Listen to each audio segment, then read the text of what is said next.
Operations in disorder and localization and ergodicity breaking in long-range systems. Sorry for this long title. So I will be speaking about quite simple things in long-range systems. It will be related to Anderson localization, not to many bodies. Oh, so my systems will be something like that. You can look at this like the set of dipoles which interact with each other, but only few of them are excited. Therefore, I will consider more or less single particle sector, and they are like posed in the disordered potential. And then the question which I would like to address is the following. What will happen with the system if we go from the completely uncorrelated case of all the dipoles randomly oriented to the case where all the dipoles are in one direction, for example? This is the first part of my talk. Then what will happen with the phase diagram, Anderson localization, or ergodicity transition, whether they are at the same point, or what will happen in general if we increase correlations? And another thing which might be of interest if I have time, if time permits, I will focus on some systems if I implement both correlations in the diagonal disorder and off-diagonal terms, and even show you that, for example, this is the spectral point, that I can make this system self-dual in the same sense as Abré-André without any quasi-periodicity. In any case, I will try to keep my talk on the basic level with the basic introduction. Stop me and interrupt me at any time if you don't understand anything and you would like to know more. Yeah, so the most crowded slides, because we started this 6 years ago with my summer students at that time. Now he is a postdoc at Harvard, Pavel Nosov, and with Vladimir Krasov. And you see we have quite a number of papers in this direction. But today I will focus only on the first one, which will be on their correlations in off-diagonal elements, and the last one, which we did with my Indian colleagues Shilpi and Surab, just published this year. This is the outline of my talk. What I would like to tell you first, of course, I will give you just a basic introduction to the Anderson localization and why it survives in short-range models only as a transition only in 3D, or like 2 plus epsilon dimension. And then I will just give you the understanding, some simple understanding, how to get rid of this problem in low dimensions, either by adding correlations or by adding long rangeness. And this will, like my introduction, will end up somewhere here in the middle of my time, in the middle of my talk, where I will explain you how to understand phase diagram in these long-range systems without correlations first. And then if we implement correlations, what will happen? What will happen with this phase diagram? What do we expect, and what we will see? First numerically, and then understand analytically. Okay, let me start with this introduction. So what we know about Anderson localization, if you consider just one particle in the disordered potential, let's assume in 3D for a moment, and this particle can hop between adjusted sites, what you expect to see is that disorder is small enough, just diffusive propagation of the more or less classical, semi-classical particle through the scattering potential. As soon as you increase the amplitude of the disorder, and this is what Tobias showed us in slightly different setting, we will have weak localization corrections. What does it mean? It means that if I have the trajectories, two trajectories, like blue one going clockwise and red one going counterclockwise, scattering on the same impurities in the same way with self-crossing, probabilities of these two guys will be identical. Even amplitudes will be identical. And if I calculate the probability to go from one side to another, summing the amplitudes first and squaring them as Feynman told us, then it will be classical parts, which is the sum of the probabilities, and the terms which are interference terms. And these pairs will contribute the same amount as the usual probabilities of each trajectory. It means that scattering back will be enhanced at least 2 times. This is the origin of Anderson localization, interference, right? I will tell you a little bit more how we count this number of these self-crossing trajectories and how it goes in different dimensionalities. But in general, this is what we have. At large disorder, we should take into account this contribution of the interference, and therefore we have localization. Okay. And then the Anderson transition separates these two. And the main difference is the following. It's like, unlike our usual insulators, like I don't know, some plastic, which is insulator. We don't open any gap in the spectrum. We're just eating up the ergodic metallic states from the edges of the spectrum, and we end up to have no ergodic metallic states as soon as we increase amplitude of the disorder. This is the Anderson transition. We do not change density of states, or we change it just a little bit. We do not open the gap, but we still localize all these states. If we calculate this weak localization correction, different dimensionalities, what we see is that on top of the Drude classical or semi-classical conductivity, we have divergent linearly or logarithmically term in 1 dimension and 2 dimensions. And only in 3 dimensions, this is just a term which is negligible with respect to the fact that we have additional finite correction, which will depend on the concentration of our impurities. So it means that we have transition only in 3D, or like in integer dimensions, from 2 by plus epsilon. In dimensions 2 or smaller, all the states are localized. But wait, all the wires in your smartphones should be localized. How can you use your smartphones? Something is wrong here, right? And of course, like what I'm saying here, this L divergence is limited by 0 frequency, by 0 magnetic field, all these limitations. But even on top of that, what I assumed here, that my diagonal disorder is completely random and correlated, like RMT was what Lev told us. It's just RMT-like random states, random energies, everywhere, no correlations, and completely tight binding model. Otherwise, for the Hopin term, right? So we can challenge both of these assumptions and say, okay, how to return back the localized states to these low dimensions. We can either say that the diagonal disorder is correlated. Maybe you know something about Abri-Andre model, which I will tell you just on the next slide. Or you can add long-range Hopin, which will be the main focus of this talk. Okay, let me start with the correlated disorder. So I have 2 terms in this Hamiltonian. Let me first address the first one. So instead of the random numbers, Abri and Andre in the 80s, they suggested, okay, let me replace it by the deterministic potential. But now it's quasi-periodic with respect to my tight binding model. So it means that in terms of ultra-cold atoms, I have strong potential of this lattice. Therefore, my particle can live only in these places. And on top of that, I have weak potential, which is incommensurate in a period with respect to this lattice. What do I have then? Then it's very interesting that I have already in 1D, I have the transition. Why? It's a little bit counterintuitive, but what we will have is that this transition is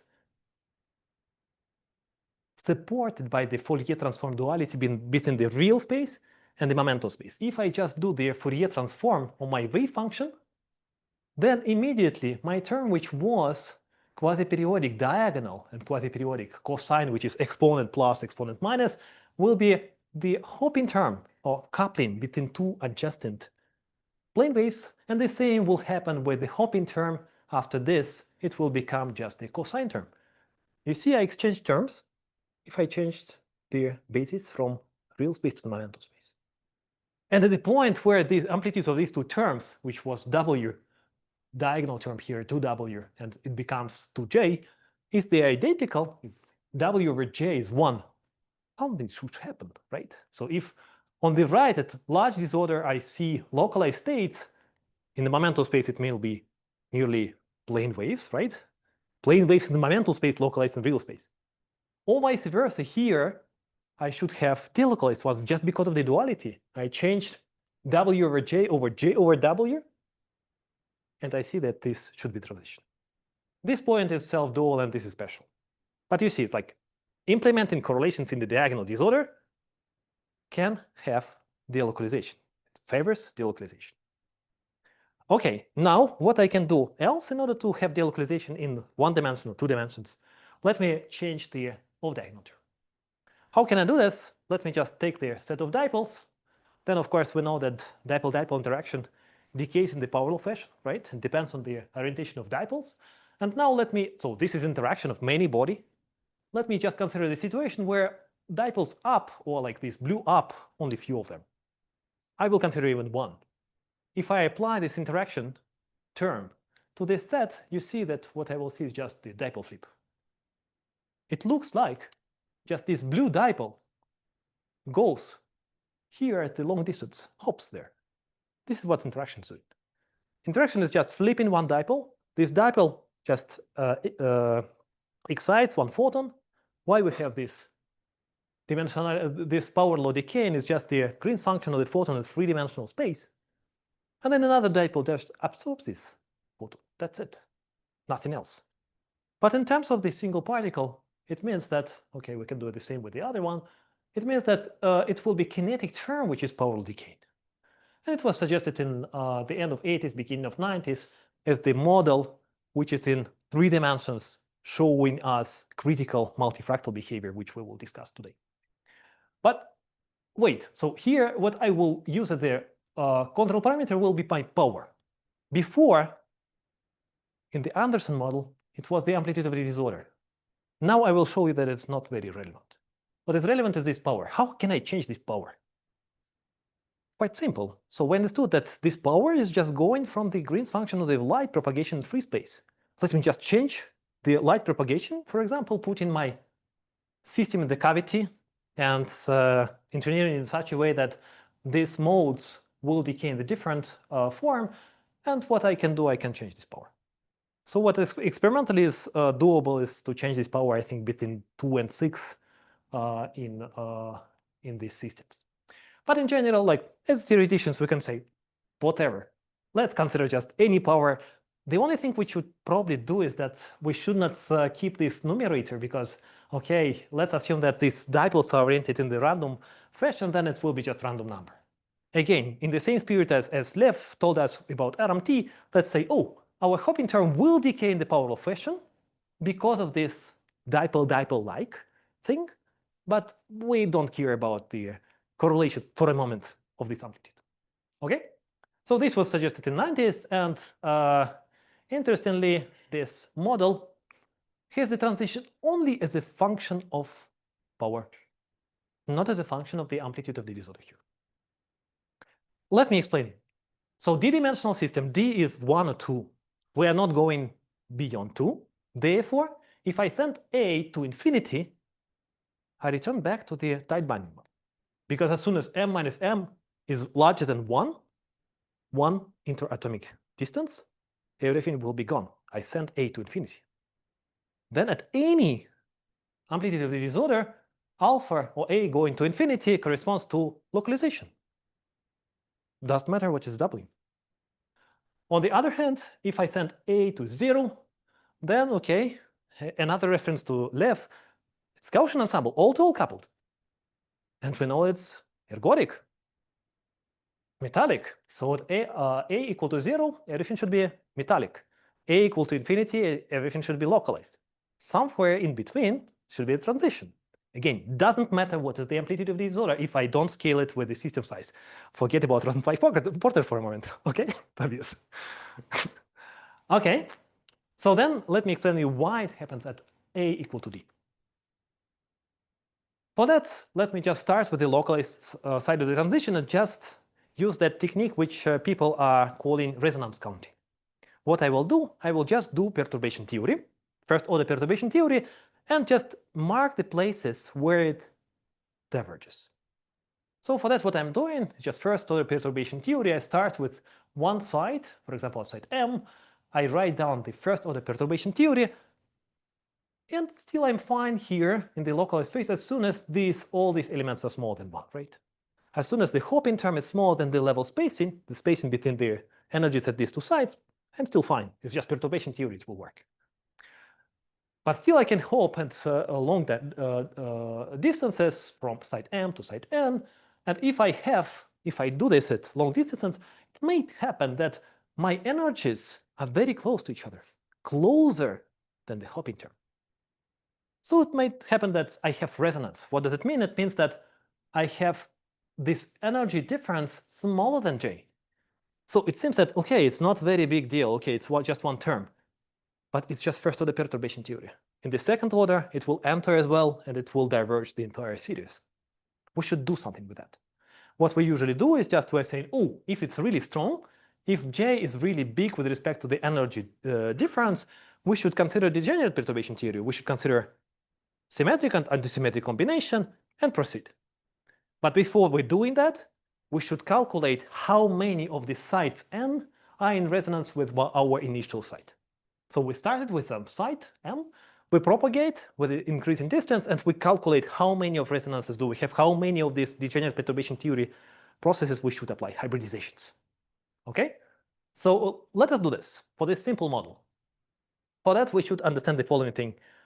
Okay, so all this is probabilistic. At each site, we have completely random independent number in a certain interval W, whatever it is, W is fine. And what we are doing is just we are saying, okay, let me consider a certain distance on the lattice. We sample randomly these numbers for all the lattice sites in the sphere of radius R. How many of these lattice sites do we have in the radius R of d-dimensional lattice? R2D, right? It's d-dimensional lattice. So then each of them are just in the interval W. Level spacing is W divided by R2D. Nothing else. You see? So that level spacing will scale down in polynomial fashion, R2D. But wait, Hopinter will also scale down in polynomial fashion, but R2 minus A. We should compare these two. Why we should compare with the level spacing? Because this is the worst scenario for this guy, for the denominator. And if we see this for the level spacing for the adjacent ones in this R, then we should really care this, whether it's resonance or not. Okay? So now we should just calculate number of resonances. If we're here, A is larger than D, I can say, okay, I started with something with very small W, and it means that at small distances, R of order of 1, this is very small, a lot of resonances at small distances, right? W is very small. But wait, as soon as I increase R, this decays faster than this. After some finite, maybe W-dependent distance, I will not have any resonances, because level spacing decays slower than the Hopin term. A is larger than D. So after several hybridization, finite number, maybe 1,000, I don't know if I'm unlucky. But in the thermodynamic limit, it will be localized. And on the other hand, if I consider A smaller than D, doesn't matter how large is W. At small distances, I don't have resonances, but then the number of resonances will grow with their distance if A is smaller than D. I will have delocalization. Do you buy these arguments? It's more or less, yeah, please. Okay, goes first. Yeah. I just have. Mike, we're recording. Yes. No problem. Because suppose that I go up to a certain R, I find the place where I do an hybridization. Then the R, the new R shouldn't start from the new. I mean, how can I say? Should I count now the distance as the starting from the new site that I hybridized, I start or become second order in that case? Yeah, so I started with a certain site M, and then I propagate from this. Correct. Once I find the place that once I found the place where to hybridize, I hybridize. Yeah. And propagate further. But now I count the R from the original, so Still it does from the original. It's not. Doesn't matter. It doesn't Okay. matter. I cannot have a sort of cascade event in which you can, but so then this is second order, and of course you can, but okay. It is under control. Yes, it's under control. You can do it. Can I see very easily why it's under control? Or maybe not from these arguments. If you write down randomization group, you will see that it's under control. Okay, you will explain. Okay. Argument, no, of course. Okay. This is like the hand waving ones. Okay, you explain me in another. Yeah. I mean, yeah. Yeah. No, but another. Yeah, but maybe as a follow-up for you, because another question which you're raising here is the following. But wait, maybe implicitly. Wait, so what we are saying is that after hybridization, I change also the energy levels of these two. Oh, that's right. Right? That's right. So it means that it might happen that they might be in resonance, but no. In Hermitian systems, what we know is like they go even away, and I'm going in the distance, and my hopping is decaying. So I did some resonances. I found this strong J to hybridize them, at least by J. And if I increase distance, next J will be smaller. They will never come in resonance again. I can propagate. Okay. Right? Okay. So this construction has similarities with avalanche theory of disordered avalanche theory has similarities with that. Yeah. But you're right, of course. Can you comment on similarities and differences? This is single particle, and here in the sense, like in the sense of ultrametric, like analog to ultrametric matrices, it's just one-to-one, because it's just resonance counting which you used in ultrametric matrices to find, because these ultrametric matrices which you use and power law band matrices which I consider as an example, they are just cosines and they have the same phase diagram. In this sense, it's identical. In terms of quantum Sun model, I'm not sure that it's so easy to proceed just like that, because probabilities will be different. But you can write in the same way resonance counting. But like for many body, it's not as simple because there is not localization Hilbert space. Right? It's localization real space. Here, I consider just simple single particle. The only thing which I have is just localization in Hilbert space, which is real space for me. It's the single particle, right? Yes. We should use the mic. Yeah, let's try to get back. Yes. So let me understand one thing. So in these perturbative arguments, typically, if you find that perturbation theory does not converge, fine. But if you find that perturbation theory converges, you're not sure that. You're not 100% sure. Yes. Yeah. Correct. Yes. Even in 2D, even if in 2D, if you did this argument with short range thing, you would find that. But what I will show you is that even if your perturbation theory diverges, and this was used by Levitov, Mirlin, Fedorov, and others, saying that, oh, this is delocalized, this is not always the case. This will be my next example. Okay. Sometimes it will still be localization. Okay. So this quantity in the power d minus a works like a order parameter between the ergodic phase. Oh, okay. So this is the control parameter which we have a minus d, and therefore like we have here the metallic phase, here localized phase. Yes, we tune this a as the control parameter. No other questions? Okay, so maybe just let me mention this. I will use only in the very end of my talk, but exactly at the transition, our states are in the Anderson localization are neither localized nor metallic ergodic. They are called critical multifractal states. Let me explain you why they are called critical, because they are the critical point. Why they're called multifractal?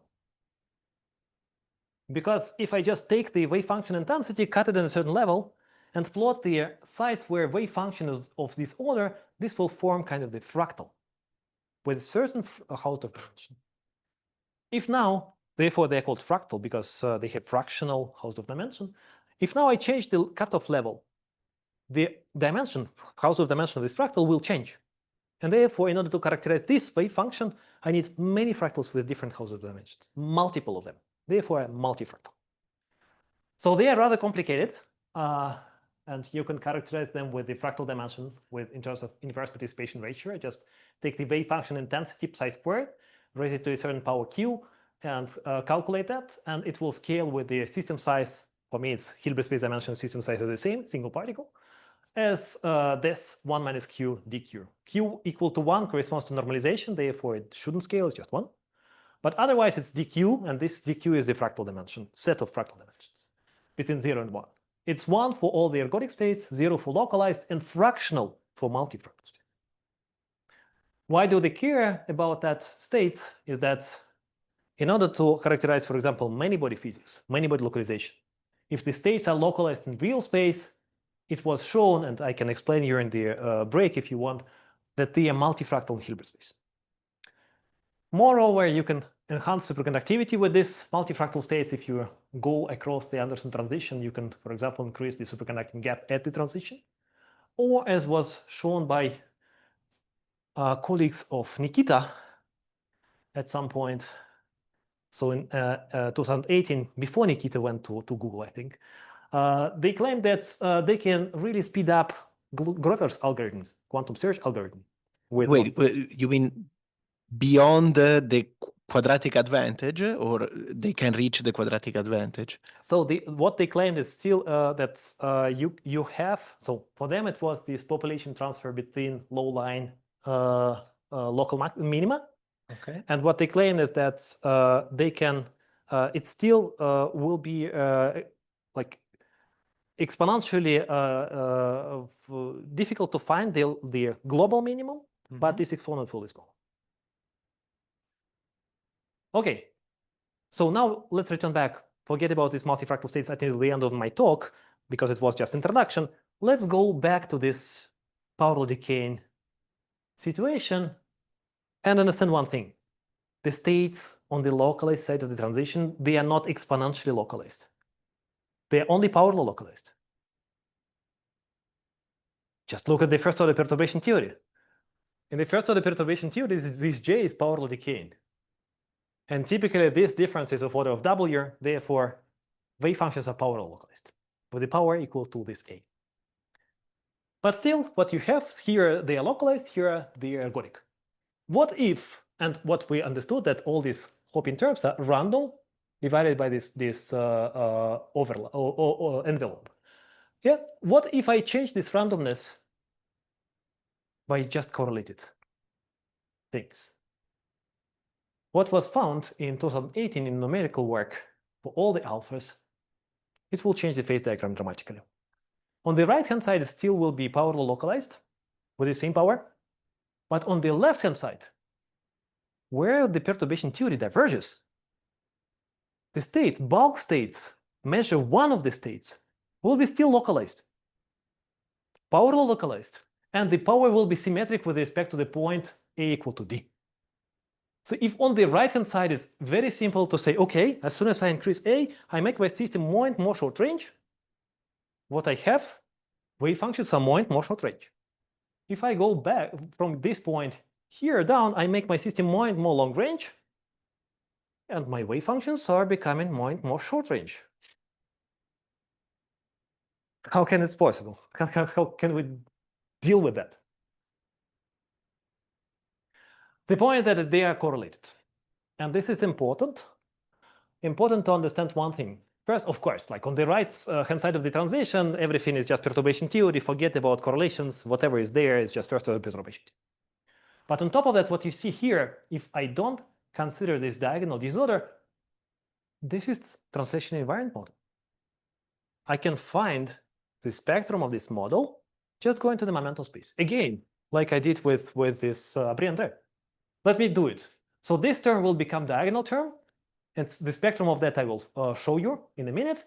And the diagonal term will become the hopping term, which is translation invariant. All to all, but still decaying down as the square root of the volume of the system. If I plot this spectrum here, can I go? No, I cannot. At A smaller than D, what immediately you will see is that it should diverge. Let me just consider one point. Momentum equal to 0. Momentum equal to 0, I don't have any exponential. It will be just a series of Jn, which is decaying in the power law fashion as the power smaller than D. And you see it diverges. So this is the origin of this localization. Why? Because I can find in the momentum states this. I can apply the same kind of the localization there, and what I will find is that it will be the states will be localized in the momentum space because of large energy differences. And what will happen with the bulk, I will show you in a minute. So first, what we have, large energy states, which give you the main contribution to the hopping term, and they are localized in momentum space. It means that they are plane waves in the real space. But they measure 0 of all the states. What will happen with the bulk? Now, to understand that, let me do the following. Let me rewrite this hopping term just in the terms of eigenstates of the entire Hamiltonian. It's just perturbative in the momentum space. Right? It's perturbative. I will rewrite it in the sense that I will only consider these terms which will give me the main contribution. And they will be exactly the eigenstates of the full Hamiltonian, and the rest will be residual. But wait, wave functions in the bulk, they are orthogonal to these eigenstates. And it means that the Hopin term, the main contribution, will be orthogonal to the Hopin term, which is visible to these bulk states. And this is the main idea. Main idea is that take-home message here, and maybe I should stop here because Daddy already. No, it's just No, I was because I thought there was a question, so I okay. was... Sorry, No, sorry. sorry. Because it's like No. it's okay. I have still time, right? Okay, good. Because it's in the middle of my talk. You have plenty of time. Just Okay. I thought there was a question. Okay, so the take-home message here is that if we have the spectrum of the Hopin terms divergent, and the main contribution to the Hopin, to this off-diagonal kinetic term, is given by measure zero of states, these states can screen out kinetic term from the rest. Let me give you a little bit more technical answer to that, how to calculate this residual part for this concrete model. But this is the main text, the take-home message here. Okay? How can we do it? Let me do the following. Let me I would like to find the effective Hamiltonian representation in such a way that it should decay faster than 1 over r to alpha as it was, because alpha is smaller than d, and even faster than 1 over r to d, because my wave function should be even decaying faster. So it means that it's not enough to just cut them out, saying that, oh, I will project this out, because this will give me really this 1 over r to d, just because I will introduce the jump in the Fourier, and this, after making Fourier, it will be 1 over r to d decay. I should do something more clever. What I can do is the following. Let me just rewrite my eigen problem, separating the Hopin term from the diagonal terms. And then what I know about this guy, that it has the divergent spectrum. What else I know about that? That it crosses zero in terms of the eigenstates, therefore, but divergence is only in one direction.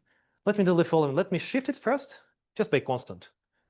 I shift left and right hand side just by a certain constant, doesn't matter what is that, but just in order to make these all eigenvalues to be positive. And after that, I can just invert this matrix.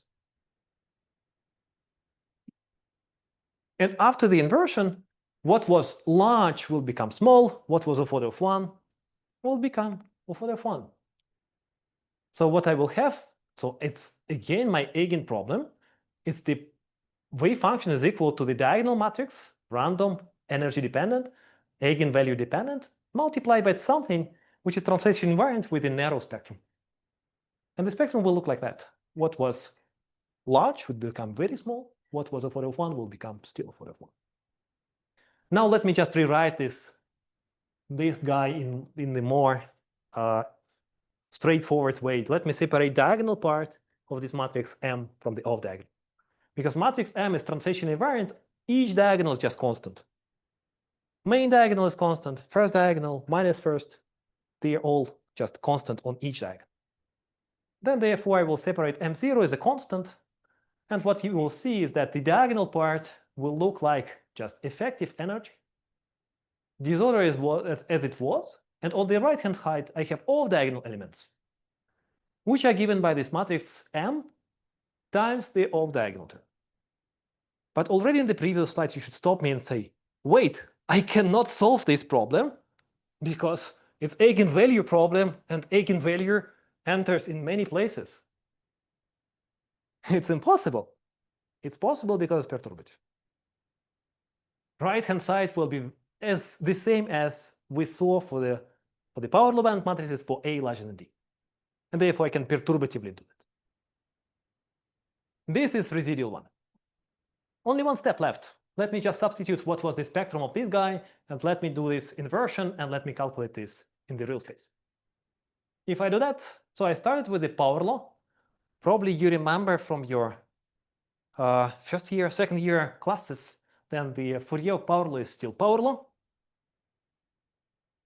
I inverted it's still power law, but I changed d minus a by a minus d.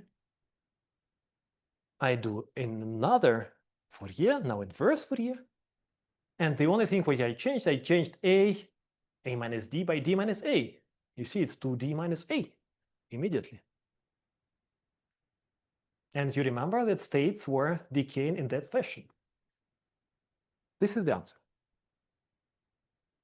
So again, take-home message here is the following. We have really long-range system, but its spectrum is divergent, and therefore measure zero states at high energy. They take most of it. They are delocalized, but they measure zero. If I am interested in the bulk of the states, where the density of states is maximal, these bulk states, they see really a little bit of this kinetic term and short range. So long rangeness does not immediately mean that the measure one of states are delocalized. Okay, it was clear, right? So I can, by introducing some correlations, localize the system even beyond the perturbation theory convergence. Even more, I can do it without diagonal disorder.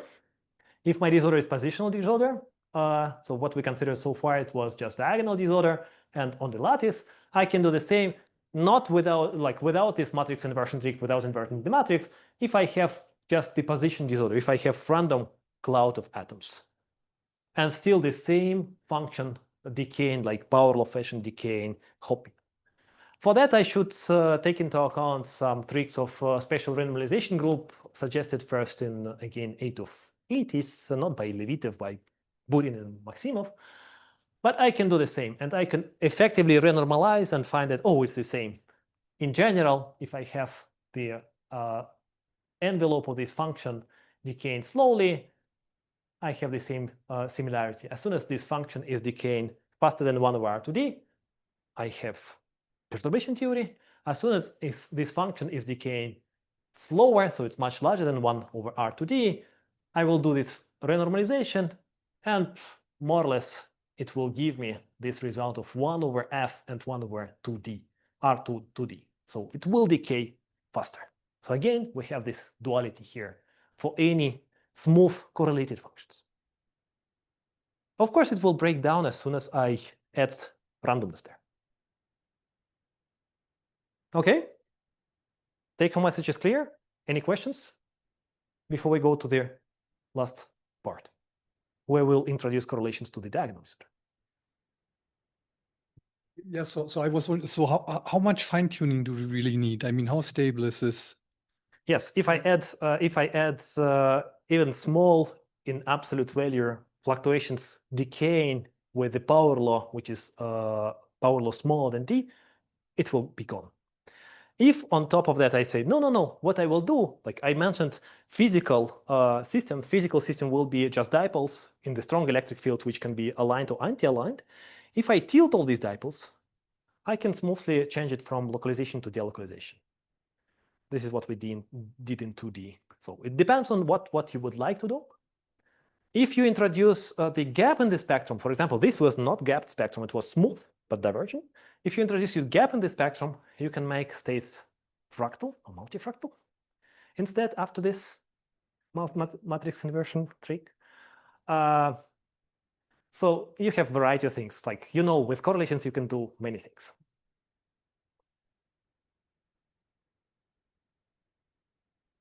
Okay, let us go to the last one, because this will be the one which will hopefully give some stage to the talk of David tomorrow.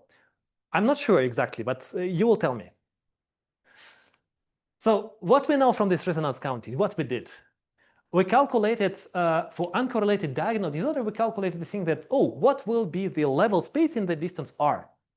We just counted the number of sites in the sphere radius R and say, okay, level spacing is just the energy window divided by this number. What if these on-site energies are correlated? What will happen? Can we use the same kind of the trick of resonance counting or not? Let's assume that they are correlated with some correlation function, which for simplicity will depend only on the distance between these two. If it depends only on the distance, how can I describe this level spacing? So in order to do that, let me calculate the following. So what I'm interested in this level spacing. Let me calculate this variance of the level spacing, because still the mean is 0. I will calculate the variance. It will depend on the correlation function at 0 and correlation function at the distance r. What else can I tell you if this energies or on-site energies are correlated with the correlation function depending only on the distance? I can represent them. Again, remember, Fourier is very important here. I can represent them in the Fourier space by independent, not identically, but independent random numbers with the variances which will depend on the momentum. As soon as they are represented by the random numbers, it means that this difference is given by the sum of many random numbers. Central limit theorem will tell us it will be Gaussian distributed, and I'm interested only in the second moment. Therefore, I can calculate the second moment just using this correlation function. At any distance, I can calculate my Gaussian variable epsilon m minus epsilon m plus r with r-dependent variance. But this is what I need. Now, instead of having just energy window W, I have the energy window which depends on the distance somehow. Number of them at this distance is still r to d. Right? Simple. I can use it. Let me use it and just consider some concrete system. So then, of course, like if I do it accurately and say, okay, so this correlation function here, and this variance here, which will give me the correlation function in real space, might be also system size dependent. Therefore, effectively, if I write it down, it will be some effective disorder, which depends on the system size, and r to a certain power, which is effective dimension. I just consider this power law decaying WR. And then I can calculate number of resonances in the same way, but now it's n-dependent and r-dependent, just one thing. Now let me remind you what we did. So this is, you can calculate what we did first. So here, maybe before we go there, what we did in the usual resonance counting is the following. We just considered, okay, we start with small distances. How many resonances do we have? If many, let's proceed. Okay, now we don't have resonances. Oh, it's a finite distance, then it's localized. Now it might be that this distance will be size dependent. Then it will not be localized. It will be some kind of fractal. Or vice versa. I can start with, and we started with that in the delocalized phase, I don't have resonances, and then at some point I start to have resonances. It was at finite distance, but now I have n-dependence here. It's not visible. N-dependence here, therefore it might start at very long distances. And again, I can have fractality there. But can you find different exponents? Or is it? What do you mean by two different exponents? It will be two different dq, or? Yes. Yeah, sure. But I will focus only on q larger than 1. So therefore, I will call it fractality. Like in Rosenzweig-Porter, it's also a fractal for me, not multifractal. Right? So what we consider, just as an example, we take the model where, so here, the Hopin term is powerful decaying, fine. But I will consider this one, the effective Hopin term in the momentum space, which will give me the correlations of the on-site energies, will be also decaying in the power law fashion. It will be my second parameter here. And you see I have parameter A, which is just Hopin term, which was localization delocalization. Another one will be correlations. It should be self-dual at point A equal to A prime. It's just my choice. Now, in the momentum space, it will be the same problem, but just I will exchange A and A prime with each other. If I do this, Hopin in the momentum space will be also power law decaying because of that, with A prime instead of A. And the correlation function of the on-site energies will be given by this power law decay. So in this sense, it's self-dual of A equal to A prime for all the A's. No quasi-periodicity, not like a Brender. But let me just characterize what I have. So what I have level spacing, I have resonance counting, and I have resonance counting depends on R and N. And I have several examples. First, if number of resonances is smaller than of order of 1, it's localization. On the phase diagram where I plotted just the fractal dimension is somewhere here. So this is the analytical prediction. You see it's red, 0. If I have D effective larger than A. What does it mean? It means that as soon as I have small a, I first don't have resonances, and then at some point I start to have resonances. The point here that it's n-dependent, therefore this r at which I will start to have resonances can scale with the system size. In this concrete situation, it will correspond to the analog of Rosenzweig-Porter model, because long-range hopping, which are important, and short-range are not important. And then I can calculate fractal dimension there using just cavity method. If d is smaller than a, then first I have resonances. And then after some distance r star, I don't have them. But again, this r star can scale with the system size. And therefore, I can have multifractality like in the power law bound matrices at the critical point. And I can calculate fractal dimensions there. Moreover, we should be careful as soon as d effective, which is not our d, but something different because of our w, r depends of w. If it's smaller than one-dimensional, I should compare with the short-range model. Because my power law decaying model is correlated, on-site correlated, effective resonance counting may be more efficient at short distances, which is not really included into this simple resonance counting in the first order perturbation theory.